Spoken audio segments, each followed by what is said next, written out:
Good morning, good afternoon, good evening to wherever you are in the world. We want to welcome you to this forum. My name is Yunus Mirza. I'm the director of the Brzezinski Institute for Global Virtual Learning here at Shenandoah University.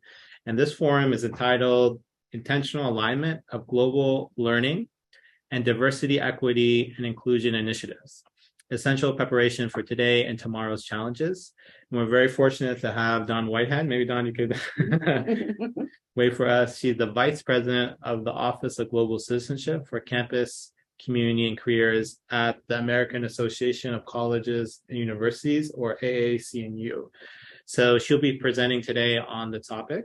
And this is a topic dear to our heart because as the Brzezinski Institute, we're focused on global virtual learning.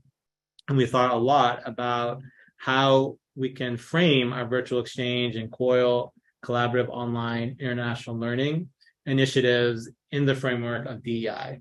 So to start us off, I want to invite our Associate Provost, Amy Sarch, to make some initial comments. So please, Amy.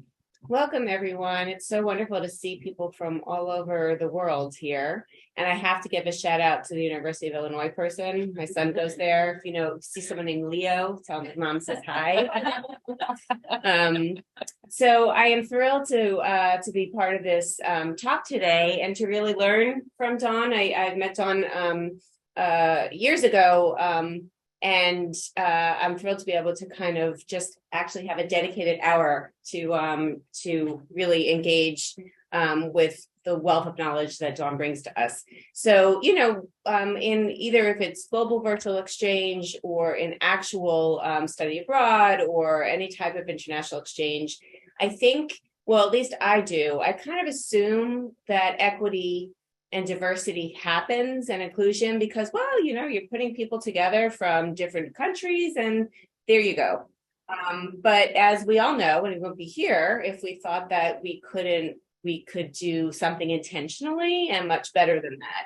So intentionality is so key because, I've actually learned the hard way that unintentionally we could be framing something or doing something in our study abroad, framing actual experience or even debriefing anywhere along the line that is unintentionally excluding someone in that group or that population. And none of us, I would hope, would be doing this intentionally, right? So these little things that you just, and they're big things, but there could be little things that we could be doing to actually make sure that this experience is really focused on diversity, equity, and inclusion. So today that is really what we're going to be discussing, and I hope there's there's more than one takeaway that you get from this discussion today, and it's a win if you get more than one takeaway. I'm always thinking some of these is a success if I get that one takeaway, but knowing Dawn will all actually be taking a lot of notes and have many takeaways.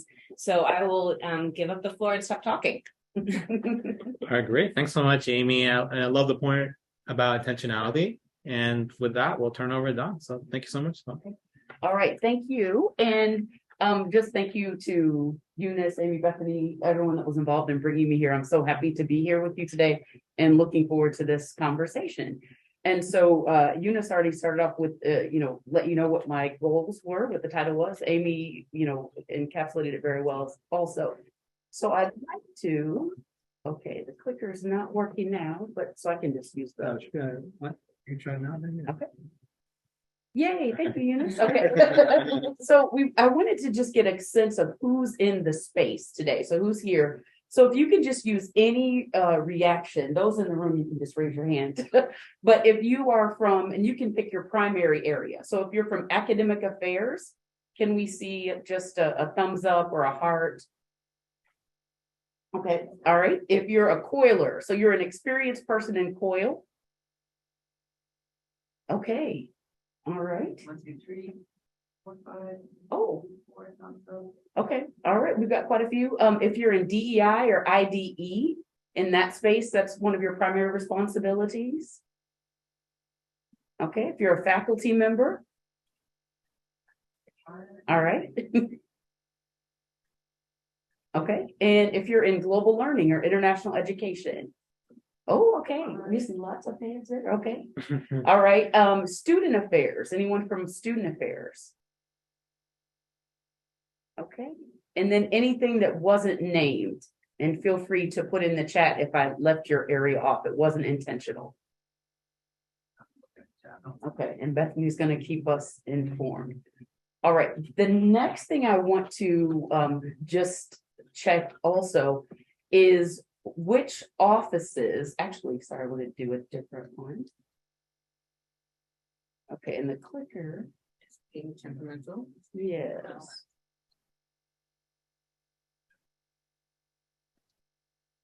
Okay, so I think for this question, and again, I want you to think about in your own work, so the work that you're doing at your institution, in your department, in your field, in your course, whatever it is, what is the level of overlap between DEI or IDE and global learning in your own work? If there's a little overlap, you see a little bit, can you use the clap reaction?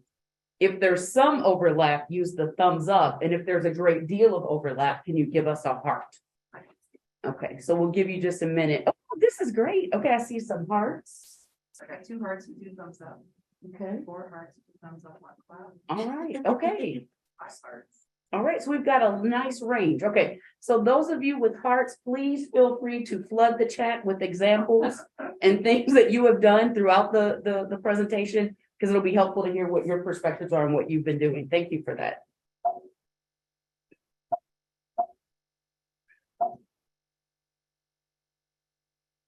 Okay, so for today, what I want to spend the next 20-ish minutes on are why this is important now, to provide some framing of what I mean when I say DEI or global learning, to look at the areas of alignment, maybe share a bit of student perceptions, but we may go through that quickly, and then talk about the impact of DEI on global learning, and then look at COIL as a powerful practice. Now, I shared with some folks yesterday, my students always said I would have a whole semester of activities for one day. So this we can do in 20 minutes. Don't worry. The one disclosure I want to share is this is coming at this from a US perspective. We have examples, and I will cite folks from all over the world, but we're looking at this from a lens of a US institution. So that's where we also appreciate your comments in the chats to tell us how you're doing this in other countries as well. So some of the information you'll see will be from a US perspective, but there are implications globally for that. So, you know, we really saw this sense of urgency elevate in the summer of 2020 when George Floyd was murdered in the US. And although it happened in the United States, we saw that there were reactions all around the world. And you can see on this image, these were examples of marches that were held in all parts of the world, all corners of the world, where people were saying his name, but also identifying other challenges to racial issues in their own countries, other issues with police brutality and other things. And so it pushed us as a field to think more strategically about what are we preparing our students for? Do they understand? Are they seeing things through the lens of DEI? It's continued as we've seen attacks on women globally, as we've seen other issues emerge. And we're again seeing the fact that these are global issues that are taking place in different countries, and we can learn by working across lines. And I think that's the key, is that our students, in some cases, our US students, weren't prepared to talk about these issues in a global context. And they would go to another country and people would ask them about racism, police brutality, and they were kind of like, well, that's not what, I don't really know about that, or it wasn't framed that way. The other thing is that global cooperation has always been a part of these types of movements. Going back into the anti-slavery movement, it was a global movement. There were folks coming from the United States going to the UK as they were talking about, we need to end slavery. Frederick Douglass was one. Also, Ida B. Wells, when she was leading her anti-lynching movement, she was going back and forth to the UK and other parts of Europe to raise funds to get people to end lynching. So these global issues that have local implications have long been there. It's just a matter of us preparing our students to see things through this equity lens. So the other reason that it's important is about employability and what employers want from students in the connections to DEI and GL. And so if you see here, every few years at AAC&U, we do an employer survey where we look at skills that employers value. And you'll see our latest study was 2020, and you can see that they value students' ability to work in teams, critical thinking, analyzing and interpreting data, application of knowledge in real world settings, and digital literacy. And these are skills that both experiences through DEI and experiences through global learning, students are able to gain these experiences, and they're bringing the skills that are needed in the workforce. Another thing, and I just want to highlight one thing on this one, is you can see the percentages of employers that said that these were very important for long-term career success. If you look at the bottom, producing versatile students who can adapt to problems, again, that comes out of greater integration of our DEI and global learning initiatives, an emphasis on non-technical skills, and some would say intercultural skills fall in that category of non-technical, but it's something that all of our students need. And then you see on the far right, 51% encouraging interactions with diverse groups. And you get that from both DEI and global learning experiences. Lastly, on this chart, one thing that is, I think, particularly important in this context of COIL is that these types of experiences set students apart. So completion of active and applied learning experiences give job applicants a clear advantage. Now, this is from the US perspective. We've also seen this from the perspective in Europe, and we've seen this in parts of Asia, where employers have said, we want students who have already had experience working with people from other parts of the world, not just people from their own communities, because the workforce is global. And whether or not you're going to be living or working in a different country, you may be working with people or have clients who are in other parts of the world. And so that's something else that's critical. So in the chat, just give me a thumbs up or a heart if that resonates with the work at your institution or in your context, that these skills are important and you see the benefit of these skills from a perspective of understanding societal issues, but also from an employability perspective. Okay, thank you. So when I say diversity, equity, and inclusion, or inclusion, diversity, and equity, or global learning, I want to clarify what I mean so that we're all on one accord. And please, again, in the chat, let me know if you conceive of these things differently. So first, when I talk about global learning and when we're looking at it from this lens, we go back to the United Nations University's framing of global learning. And they argued in the 1970s when the UNU was established that you're looking at the nature of global problems and you're looking at the process that can initiate change. So global learning is inherently active. It's inherently applied. You can see their key points. It's social. It involves learning with others. It's integrative, and it involves collaborative exchange and a synthesis of learning. So that's the framing that we get from the United Nations University. When you look at some of the work out of The Hague, Josh Beleen is well known in the field in terms of doing this type of work. He argues that when you're looking at and including a global learning dimension in teaching, you can make these links between local and global issues, which is absolutely critical for students to make those connections. And I think it's important. He also notes the second point, you can appreciate the similarities between peoples everywhere and learn to value diversity. You can also understand the global context of local lives. So you know what's happening and you see that. And then finally, this goes back to the initial point I made. You develop skills that enable students to combat injustice, prejudice, and discrimination. So this is global learning. We're not even talking about DEI yet. So we see where the connections are made. The second to last example I'll give is from the University College London. And again, they say that global learning is a pedagogical approach that encourages active engagement with a diverse, interdependent, fragile world. It encompasses education for sustainable development and global citizenship education. And many of you are probably already using the UN SDGs to guide some of your learning. The last definition I'll share is from a colleague many of you may know, Stephanie Dosher and Hillary Landorf out of Florida International. Stephanie is very active in the COIL world, is that they have coined this definition that global learning is the process of diverse people collaboratively analyzing and addressing complex problems that transcend borders. So again, you haven't heard me say mobility yet when we talk about global learning. So global learning is more than just moving back and forth, even though that's a part of it. But I just wanted you to understand this framing. And next, I want to talk about what we mean, or, from my perspective, when we talk about DEI, what is it that we're talking about? So diversity, individual differences, personality, learning styles, life experience. So students are bringing their lived experiences into the classroom. Also group and social differences. So race, class, gender, ethnicity, sexual orientation, faith tradition or no faith tradition, political, religious, all of these other affiliations are things that we consider and look at when we talk about diversity. Inclusion, again, is the active, intentional, ongoing engagement with diversity. So it's meaning, how are we including people? How are people being involved in the process? And I want to share this framing that some of you may have seen. It's from the Hughes Medical Institute. And they have done some amazing work in the area of diversity, equity, and inclusion in terms of folks in the science field and why diversity is critical and why it's important. One, they say that diversity is essential for excellence. And they say the more difficult the problem, the more you benefit from having a diverse group of people at the table making decisions. Secondly, they say we have to look at the dimensions of diversity and look at the gaps. So where is it that we're finding people aren't participating? Where are we having these bottlenecks, as they call them? How do we make sure that we're benefiting from a broad talent pool when we talk about diversity? And finally, this is where it connects the 2 points. Inclusion is necessary to reap the benefits of diversity.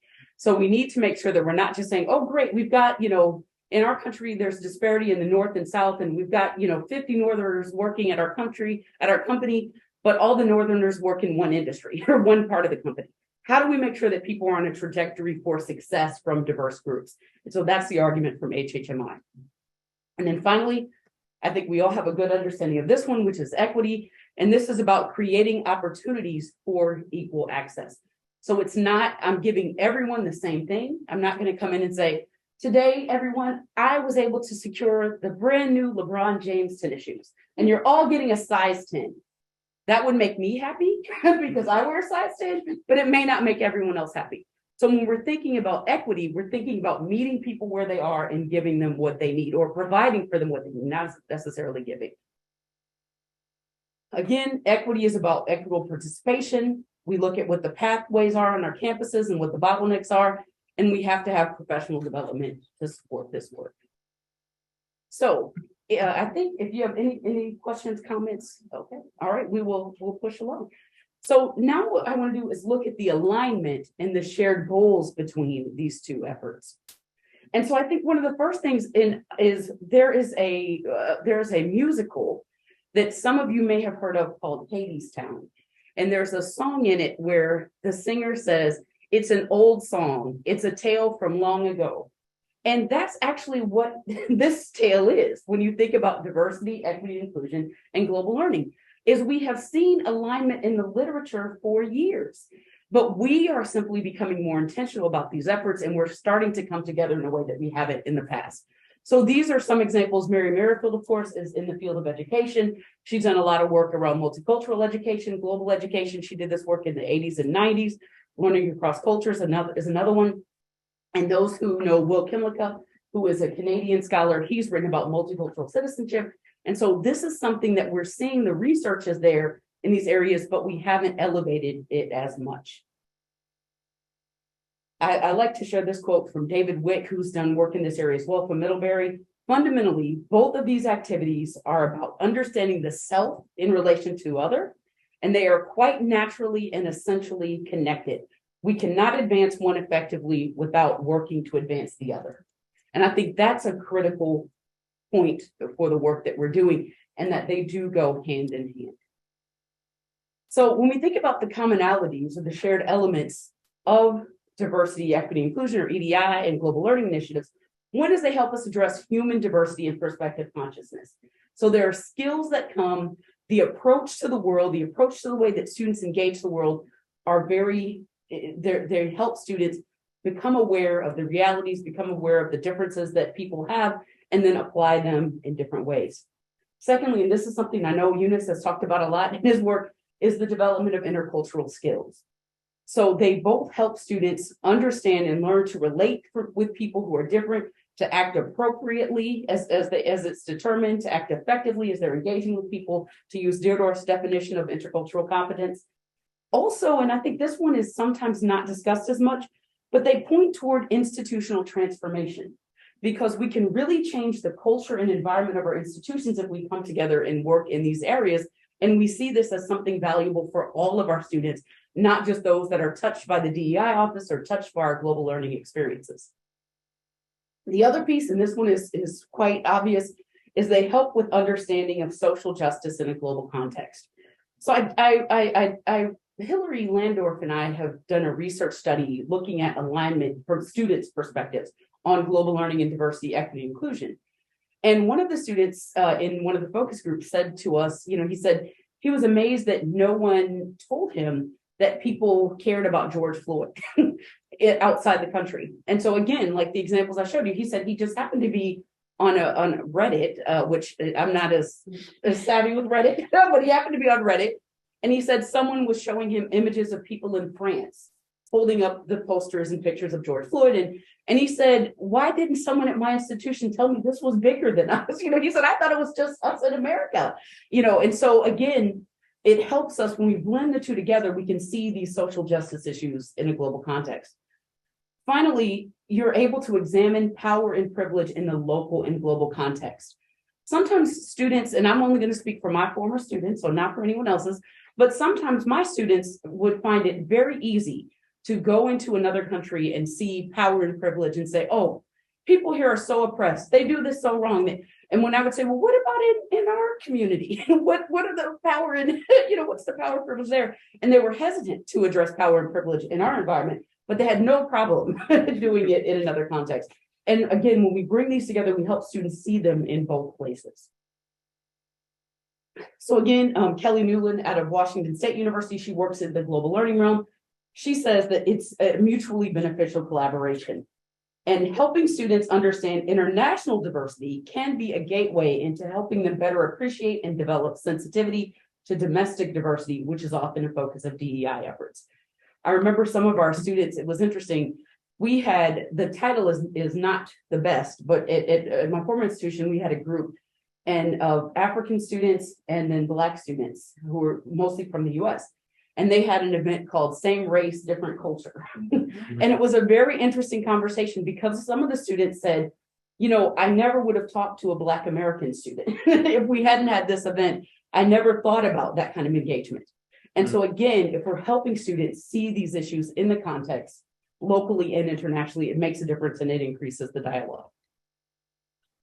So the almost last thing I want to talk about is mobility in higher education. And again, this is where we're going to look at this from the lens of the US, but those of you that are not from the US, please think about your own institutional context and what is happening in terms of mobility. So this is data from Open Doors, which in the United States, every year, the Open Doors report comes out and we get information on students who are coming into the US as students who are participating in study abroad for credit or non-credit. And now they've added a new category, which I'll talk about in just a minute. So if we look at the leading origins, and again, the data is about a year behind each year. So this is their latest report, but the information has shifted. So you can see right here, the leading places of origin for international students. China and India tend to be the top two. And you can see the other percentages: South Korea, Taiwan, Vietnam, Nigeria, Brazil, Mexico.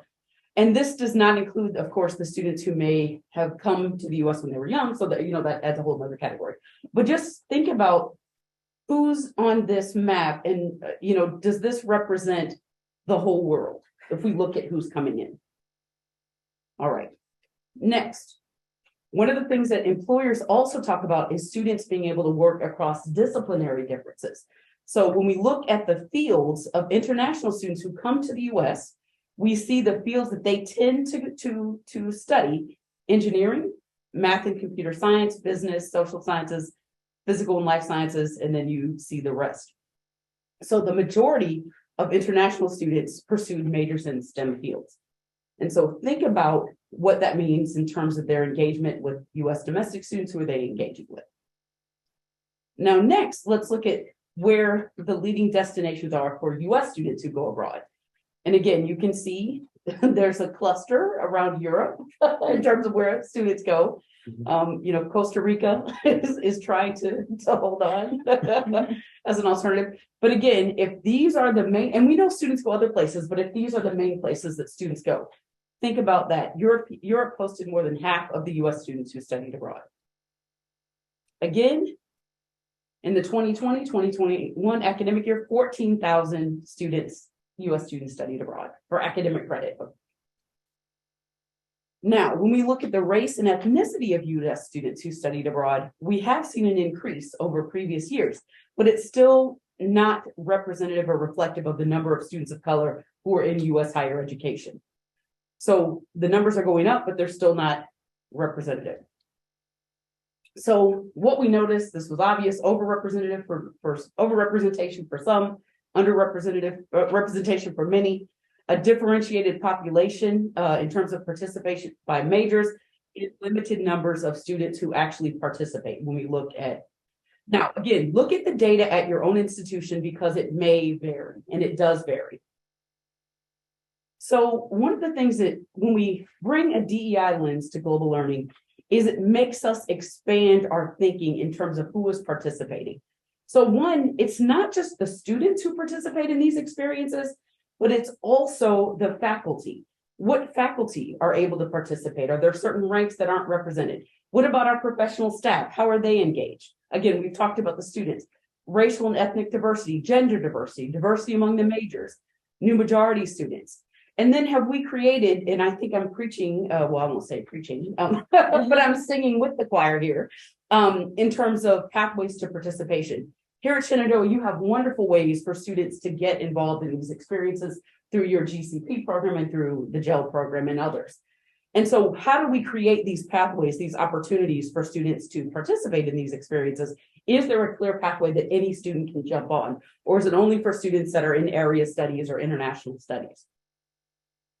So one of the things that we have found over the years is that if we're really seeking to get equitable access to global learning, it should be integrated into the curriculum. It's a way to make sure that students can't opt out. It's a way so that all of them have a chance to be a part of it. You know, if we're having opportunities for students in the local community, we should give them the dates in advance. So if they know, okay, on March 3rd, we're all going to do this day of action in this particular community. We know at the beginning of the semester, you can take time off. If you have children, you can get childcare. So if we want to make these opportunities equitable, these are small things we can do. Again, are there stipends that allow students to be able to afford these experiences if we're doing the exchange where there's movement that could be within the country or outside the country? So the last thing I want to talk about is COIL as a powerful practice to engage more students and to prepare students for global engagement locally and internationally, which you all know. So I'm going to, again, sing with you at this part. But again, we know COIL is now broadly accessible. Gone are the days when you had to have certain technology to participating in COIL. I remember in 2000, I think it was 2006 or 2007, we built a classroom at my campus called the Global Crossroads Classroom, and people signed up to come to the classroom to do virtual exchange or COIL. That's no more. We can all do it on devices, on our tablets, on our computers, on our phones. We're seeing it all. So it's really accessible to most students. Also, if employers globally are telling us that they want students to have these skills of cross-cultural understanding, intercultural working across difference, they can get this through COIL, as we know. And this, again, is from an equity perspective, this is another reason for us to engage this work. Again, integrated in courses, I've already touched on that. Students can participate without additional resources. There isn't a fee for the class when you're doing COIL. At least at most institutions, you're not paying an extra fee. Also, there are both synchronous and asynchronous opportunities, and that works well with students who have different things going on in their lives, working students, students with families, students with responsibilities. And then the other thing is that you can build on existing campus partnerships, which is wonderful as you're developing partnerships. So I did want to share this from Open Doors. This is new information that they've collected, online global learning experiences. So remember, from the US perspective, we had about 14,000 students who studied abroad. So 2019, 2020, this is before the pandemic, 242 institutions reported that more than 10,000 students received academic credit for an online global learning experience. So again, we see 31% video conference dialogues, 38% collaborative projects, 43% internships. So now we look at 2020 to 2021, and that number jumps. There are 427 institutions and over 32,000 students receiving academic credit. So this doesn't count all of the experiences that we're having that aren't for credit, but you can see that these numbers are growing exponentially. And I think many of you would argue that even though the country and the world is opening up, we still need these experiences for students. So 62% of institutions offered multiple online global learning experiences. So again, COIL is definitely a bridge between these practices. One other thing I want to note is that from a US perspective and from our perspective of our international colleagues, it broadens the view of who is from the country. You know, sometimes we only see diplomats, only see, you know, who the political leaders are, or even in classrooms with those that go abroad, we only see those students that participate in education abroad. With COIL, you should see the whole student population. So you get a broader view of who Americans are, of who the colleagues are in other countries, and it expands the talent pool for future work in this area and in this field. And that would make a huge difference in greater engagement for students. Again, COIL is a bridge because students and you can share these examples that you have done, tangible experiences on projects and partnerships in diverse groups. So when students are talking to people at potential employers, students can talk about specific experiences working across difference, but they also have a new understanding that they bring back to their communities. And so we hope, and we're seeing some early data, that students are more open-minded and engaging with their local community and becoming citizens, if you will, because they've had an opportunity to engage with difference, so they're translating this into their local experiences.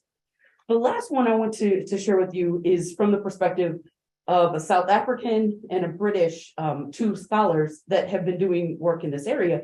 And they argue that COIL can disrupt the Western hegemony.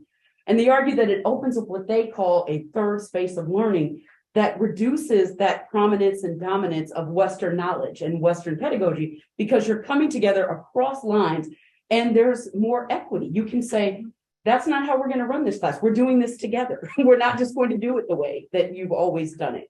And it also gives space for multiple discourses. So students can have discourse in the actual experience online with everyone. They have experiences and conversations offline, and they have conversations in ways that they couldn't have if it were continued in this Western model of Western dominance. It also expands the knowledge, and creation of knowledge is something we talked about a little bit earlier. So I think with that, I want to open it up for, I think I'm, yes, at my time. So I'll open it up for questions or comments. All right, wonderful. Thanks so much, Don. Maybe we can get a round of applause for Don. That was great. So I'd like to turn over to my colleague Bethany, who is our SIO, or Senior International Officer. See if you have any comments and maybe any things that came up in the chat. No, I mean, well, I just wanted to say that I really appreciate that. And actually, Don, it's really been a topic that's been near and dear to my heart as the SIO direction. And I was thinking about how we can be more intentional. You know, our office does more of the physical movement and partners a lot with COIL, but I feel like they really need to go together. And we can't just rely on, like Amy was saying, like we send students and then a miracle occurs. Like think more intentionally about like how are we helping them unpack those experiences and be more intentional, and then also removing barriers to participation, which is something we feel really strongly about. But I'm inspired and motivated to look at ways we could do that better. So I appreciate that. Maybe we can open up not just the chat, but maybe open up people to unmute and discuss. Yeah, absolutely. So if anyone has a comment, whether you're here in person or virtually, feel free to unmute yourself, or if you'd like to make a point in the chat, we welcome that as well.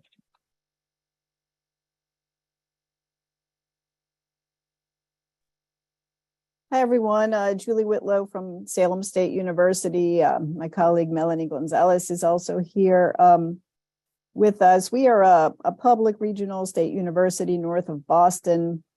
We're an emerging HSI. Over 50% of our students are Pell eligible. We have probably over 60% of our students first generation college.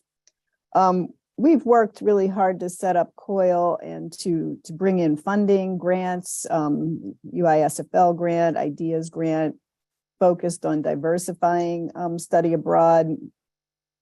It's still really hard, even if we find funding, we often can't entice the students to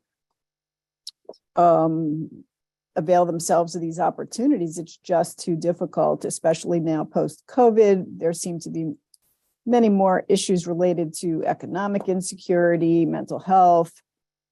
So this is just not a priority for the students. I don't know if we are addressing it comprehensively enough to our campus community, but just any ideas that people have about engagement and funding in public universities that are facing both enrollment challenges and state support. Thank you. Thanks so much, Julie, for that comment. Melanie, do you want to add anything also, since you're also a colleague of Julie? Sure. Hello, everyone. So I am currently serving as the faculty fellow for global engagement to kind of start to work on some of these things that Julie is talking about. So I corroborate everything she says. And I'm currently working in a faculty learning community to try to plant the seeds of, let's start small by globalizing certain courses and the content within those courses. And so hopefully planting the seed for faculty to spread that work and scale up their global engagement. So I think it's a great concern, and I feel the topic of today, connecting global engagement to DEI initiatives, is a critical intersection for us, and I think for doing this work well. So yeah, thank you so much for your presentations today, and I share Julie's same questions and concerns. Right, great. Yeah, maybe Dawn or others want to respond. And I like the idea of planting seeds. Like, how do we do that? Yeah, I think from a state, so my background is at a public institution as well. And I think for us, the ways we were able to advance the work, one was it was connected to curriculum. When we revised our general education, there was a learning outcome at the time called Understanding Society and Culture. And we were able to push to say, okay, if this is really something that everyone needs, how can we make this happen? And so again, I'm glad you mentioned that, Melanie, the faculty learning communities, we had communities of practice around this work, and we had communities of practice that were looking at both global and DEI. We also had strong collaboration with our Office of Diversity, Equity, and Inclusion, and that helped us as well because we did a lot of joint marketing. We developed some programs specifically for students who came from diverse backgrounds that were international, but that also were domestic, and that helped us. The other thing is we had in this, I don't know if at Salem, I know you do a lot of civic engagement work, I believe at Salem, you're well known for that too. We were able to make connections there. And so we were able to look at community engaged learning locally and in international contexts. And that also was something that was helpful. And then the funding piece, some of the, I think the Fulbright Hayes Group Projects Abroad grant is a one way if you're looking to do something abroad. We were able to get internal funding, as I said, when we built that classroom. But we did that was one other thing we did, and bringing in the schools and the disciplines. So our engineering school had an advisory council of employers, and they said that global was critical. And so that then pushed the dean to do the work. So if you're able to get those voices from partners, but I know others may have comments too. Yeah, no, that sounds like, and we'll see, I think later with the idea of putting in the curriculum, we at Shenandoah have established our own COIL training. I don't know if you want to speak about that. I also saw in the chat that Ellie, you mentioned that you have a COIL training at your institution. So I think that's just to kind of build up what you're saying, actually putting it within the curriculum, tying it to the learning objectives, a strategic plan. So yeah, Vicki, do you want to say anything? I'm Vicki Spencer. I'm the COIL coordinator here at Shenandoah University. And as I listen to all of you speak, I think of, we need to get it in the curriculum, but in those very first years, I'm in a graduate program and we've been doing COIL now for a couple of years, but I really feel like if we can start them out at that first year in some of those classes, and like you say, maybe it's going to be certain classes that we globalize. I think that's a really good idea, that we know those specifically are really going to be globalized. So as they go through their program, it becomes just a natural part of the curriculum. And I'm following up on thinking on one of the last slides that you showed, Dawn, about it can be uncomfortable, you know, and it really can. And I even find, like, at my graduate level with the students, the majority of them really enjoy it. But sometimes I feel like I'm kind of pulling them. But, you know, if they've never been exposed to globalization and working with people from other countries, you know, sometimes you don't know what you don't know, right? And so it can be uncomfortable. So let's start that process early in them learning that this is the world you live in now. And what does that need to look like? And how can we help them get to that point? There's a hand up. Okay, great. Yeah, and as we get to the hand, let me read Vitor's question. So we have a comment and a question, and then we'll definitely get to the hand as well. I would like to bring both a question and a comment concerning experiences we've had as a Latin American institution with U.S. COIL partners. In one of our experiences, an instructor felt like the U.S. partners' will was being imposed to them from a demeaning position.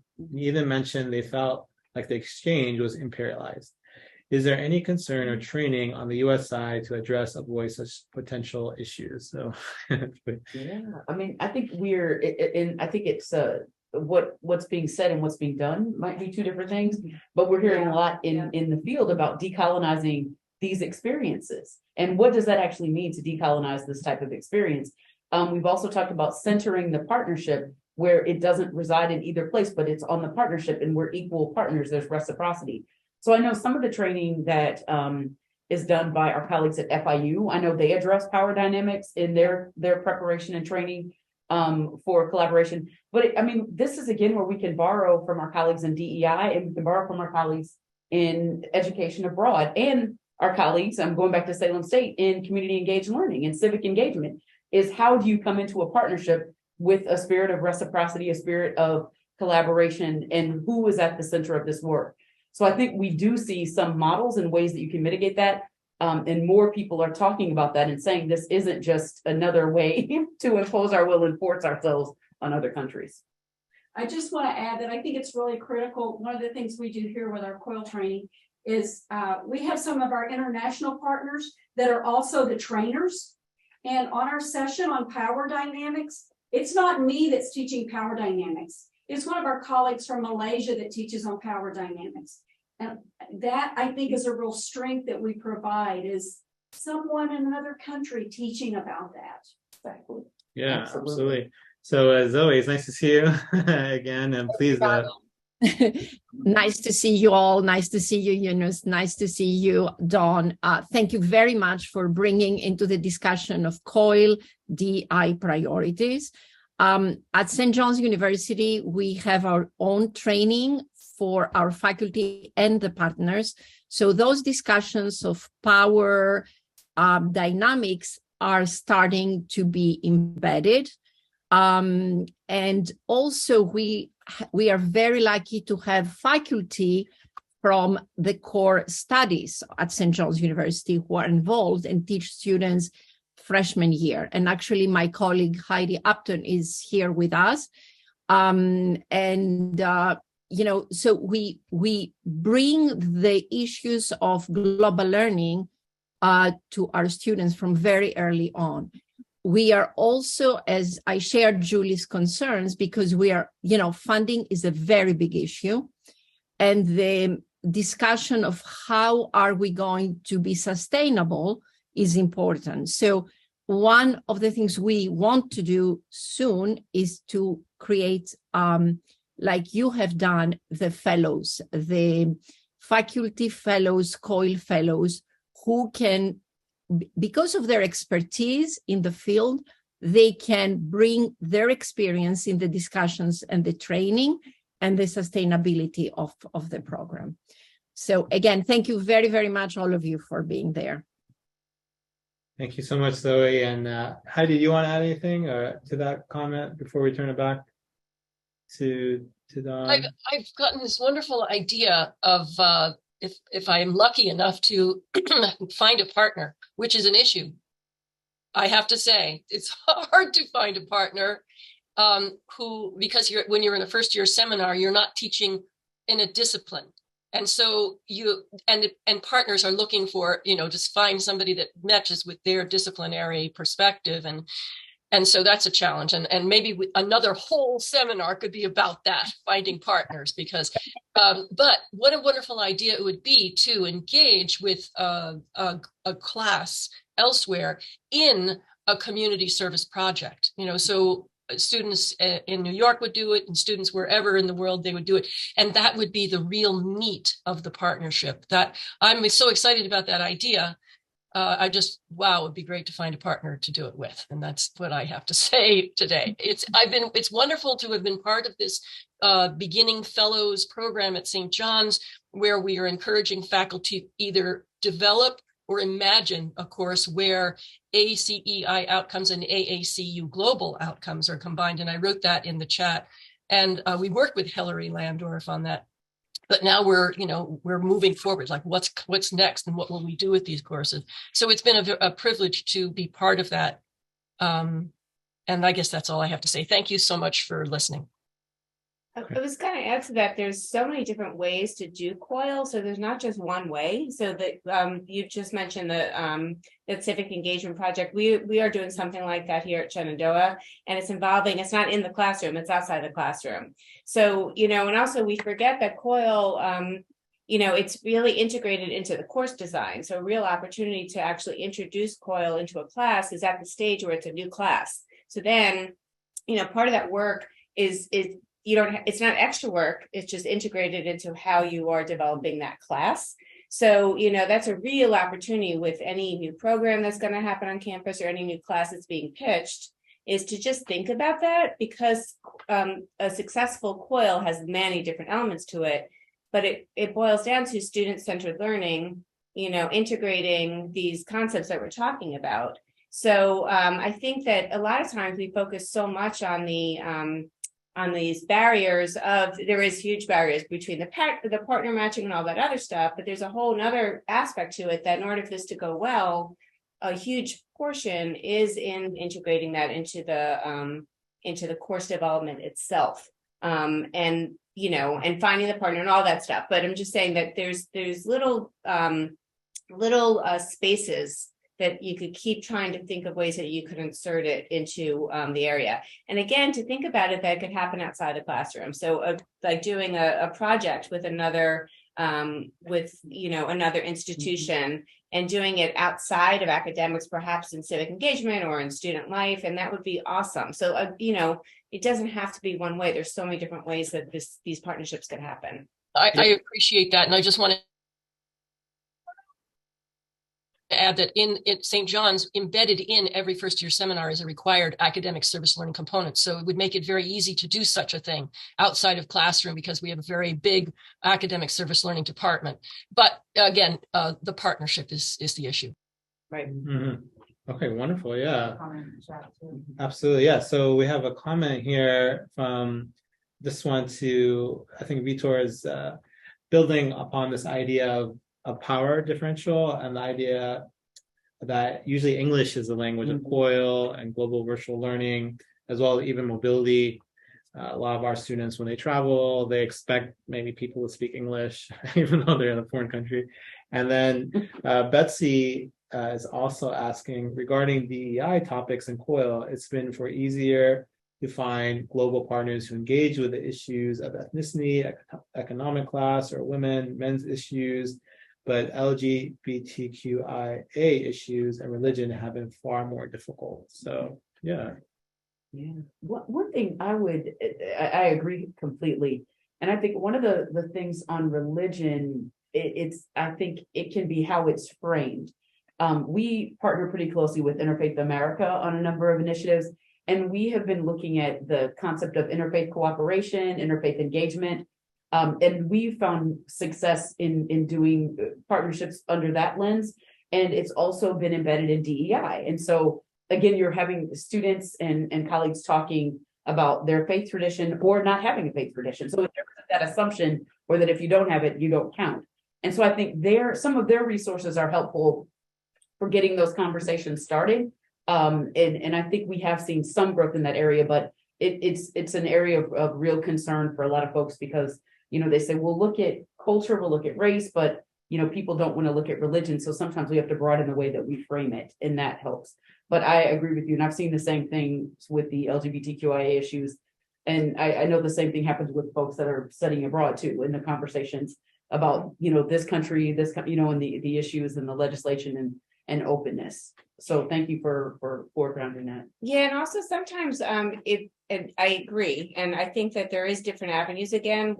Like if you have a topic, like we were developing a class on our campus called The Matters of Life and Death. And so religion was infused in it without you really saying religion was infused in it. It was that different areas of the world have different practices revolving around funerals or death rituals. And so religion was part of the way that the students were learning about these practices. And so that, it wasn't, the topic was not a religion class, but religion was infused throughout it. So sometimes if there's a topic and then you could go about the topic from these different avenues, it's kind of a way to get students to talk without being it personal. We're actually, looking at a thing and how different ways of looking at that thing. Yeah, wonderful. So as we're reaching time, I just want to ask Dawn if you have any final thoughts you want to share with everyone, and I'll turn it over to Amy to close this out. No, I just want to thank everyone for participating and raising these issues. I think this is an important conversation that we continue to have, and I'm glad that we're having it in the space of COIL as well. So thank you for your participation, and I really enjoyed being here and your presence today. Yeah, thank you, everyone. I've really enjoyed this conversation. Remember at the beginning, I said, if you get that one takeaway, well, I got many, but my one takeaway that I think I will now remember and keep using is your LeBron James size 10 sneaker comment. Because every time I'm trying to explain equity, there's that fence, image. And I'm like, wow, that is such a good way to, and I was like, ding, ding, ding. Okay, that's the one. So anyway, I hope you had more than one takeaway. You could borrow that one from Dawn, because I definitely will. And it was a pleasure to talk with all of you today. So thank you. Yes, thanks so much. Maybe we can go one final round of applause, and we look forward to being in touch.